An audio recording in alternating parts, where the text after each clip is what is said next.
Boa noite. Hoje eu irei apresentar um trabalho sobre bancos de dados não relacionais, ou NoSQL. Os integrantes da equipe são Paulo Roberto, Christian Gomes, Roberto de Jesus e Maurício Espírito Santo. Todos pertencem à turma de sexta-feira à noite de Banco de Dados 2. Introdução e conceitos sobre o NoSQL. O que são bancos de dados não relacionais?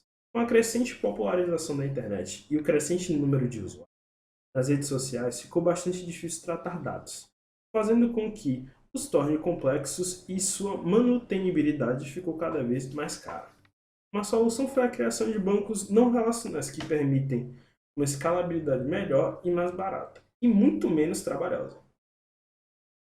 Agora, por que as empresas têm que mudar para os bancos NoSQL? Ou mudam? Algumas empresas adotaram a postura de mudar para o NoSQL porque tem uma escalabilidade melhor, mais barata para manter o custo, sua manutenção e o custo com os funcionários. Os bancos relacionais escalam, porém a sua manutenção é muito cara. O custo de aparelhos são muito maiores e quanto mais máquinas, mais pessoas especializadas em bancos terão de ser contratadas. Por que mudar para o NoSQL? Além do que já foi citado quanto ao custo-benefício, eles podem oferecer uma distribuição em escala global muito melhor. Eles independem de um sistema muito robusto, além de tolerar falhas constantes e imprevisíveis, seja de hardware, infraestrutura do local, podendo também trabalhar com dados semi-estruturados e vindos de diversas origens, como arquivos de log, websites, arquivos multimídia e muitos outros. Alguns exemplos de log são os bancos de dados que trabalham com Key Value ou chave-valor. Ele basicamente armazena objetos indexados por chave a uma hash table, onde possibilitam a busca de um objeto por sua chave. Outro exemplo é o banco de dados orientado a documento. Ele dá uma maior liberdade, já que os documentos armazenados não precisam ter um esquema, ou seja, não precisam ter uma estruturação. Ele é uma excelente opção para armazenamento de dados semi-estruturados. Algumas diferenças do MySQL e o NoSQL. Cargas de trabalhos ideais. Bancos relacionais são projetados para atender aplicativos de transações, geralmente OLTP e o analítico OLAP. Já os bancos não relacionais são projetados para vários padrões de acesso de dados, além de análise de dados semi-estruturados. Alguns modelos de dados são, em bancos relacionais, eles têm um certo padrão de dados que comportam uma normatização composta por tabelas, colunas, índices, relações entre tabelas, entre outras. Eles impõem sempre uma integridade referencial no relacionamento entre as tabelas. No não relacional, eles já oferecem uma gama maior de variedade de modelos de dados, como documentos, chave-valor, gráfico que são melhores otimizados para a performance. Algumas propriedades do ACID para ambos. Os bancos relacionais ele têm toda uma propriedade, no caso o ACID, atomicidade, consistência, isolamento e resiliência. Já para os não relacionais, eles são um pouco mais flexíveis das propriedades do ACID, podendo ser escalado horizontalmente, além de limitação a uma única instância. Performance. Nos bancos relacionais, eles dependem do subsistema de disco.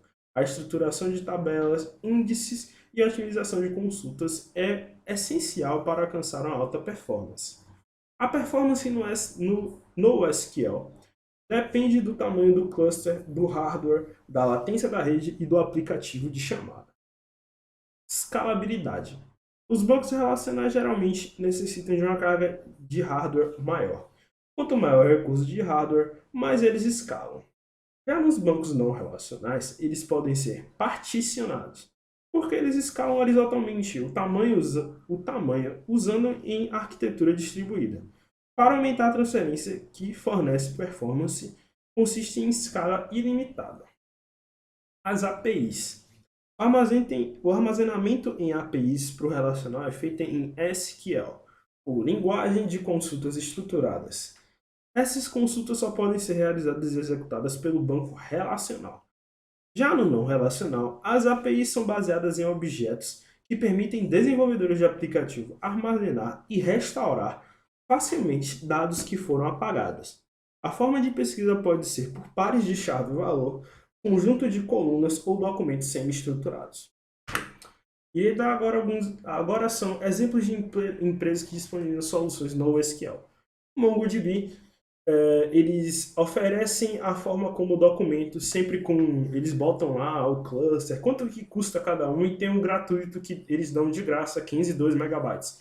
Geralmente são para projetos menores e que não utilizam muito do hardware. O CutDB, que faz o mesmo, são ambos o MongoDB e o CutDB servem para documentos. Basicamente são bancos de dados não relacionados com documentos. A Oracle e a Redis já são como chave-valor. Algumas empresas que mudaram para o NoSQL. Facebook. Com o avanço dos usuários do Facebook e sua grande demanda, eles decidiram adotar a solução NoSQL. E conseguiu ter ótimos resultados. O que gerou isso foram várias funcionalidades implementadas e o demasiado número de dados que foram sendo produzidos. A princípio, o objetivo era implementar uma leitura e gravação de dados assíncrona.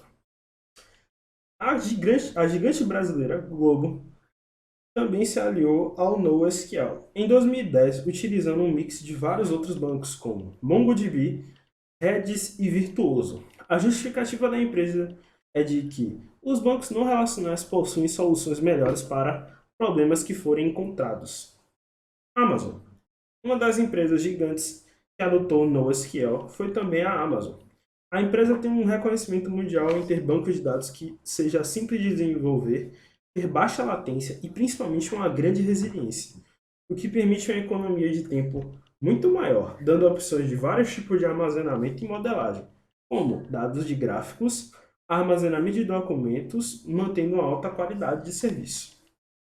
Twitter. Sim, o pássaro azul é uma das que mudaram para a solução NoSQL. Assim como o Facebook, sua alta demanda,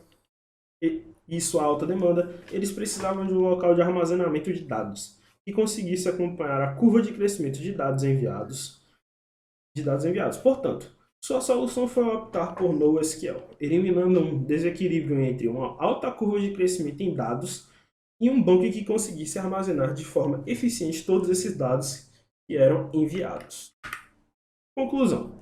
Os bancos de dados não relacionais servem para atender a demanda de dados e seu custo-benefício e seu poder de armazenamento são bem melhores e mais fáceis de se manejar, além de independer de questões de hardware e equipamentos robustos, fora a possibilidade de mexer com dados não estruturados, proporcionando assim uma melhor confiabilidade em empresas que cuidam de vários dados.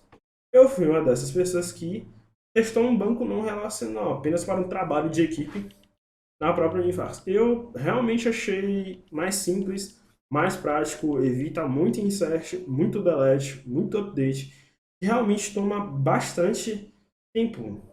Isso em um trabalho que dá de menos dados do que uma grande empresa. É isso, algumas referências bibliográficas e muito obrigado, até mais.